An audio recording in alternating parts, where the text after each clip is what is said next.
4-year-old Eva Barlow's parents had quite a scare last Thursday when their daughter was attending junior kindergarten at Mother Teresa's school in Russell. The phone calls first came shortly after their daughter arrived at school, saying that she'd fallen ill. And then it got quite worse. About 5 minutes after that phone call, the school called back and said that she was very lethargic and just laying on the floor blue. Because Neil has experience with the doctors at CHEO, he arranged to meet the ambulance there while he would try to line up an ear, nose and throat specialist to see his daughter. When he arrived at the hospital, he contacted the school to find out if the ambulance had arrived yet. They finally had left the school at about 5 after 11 and joined up with us at CHEO around 11:30, where then she was rushed into resuscitation for about 2 hours with approximately 35 doctors.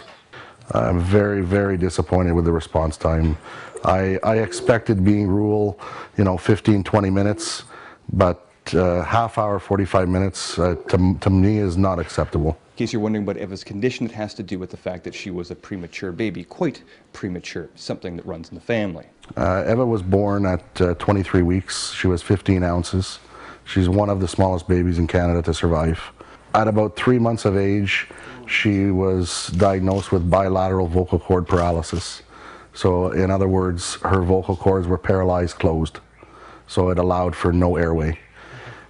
She then underwent surgery for tracheostomy, which is a tube in your throat to breathe, a G-tube, which is a tube in the stomach to eat, and a fundoplication, which is to close the top of the stomach off from the throat.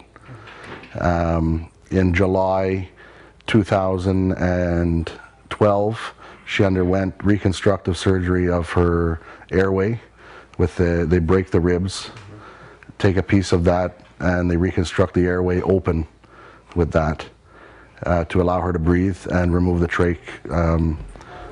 I'd say 90% successful. She has underwent a couple more surgeries since then, and it's still ongoing. She's still looking at 3 more surgeries. And she also has chronic lung disease, which is part of why she can't breathe very well.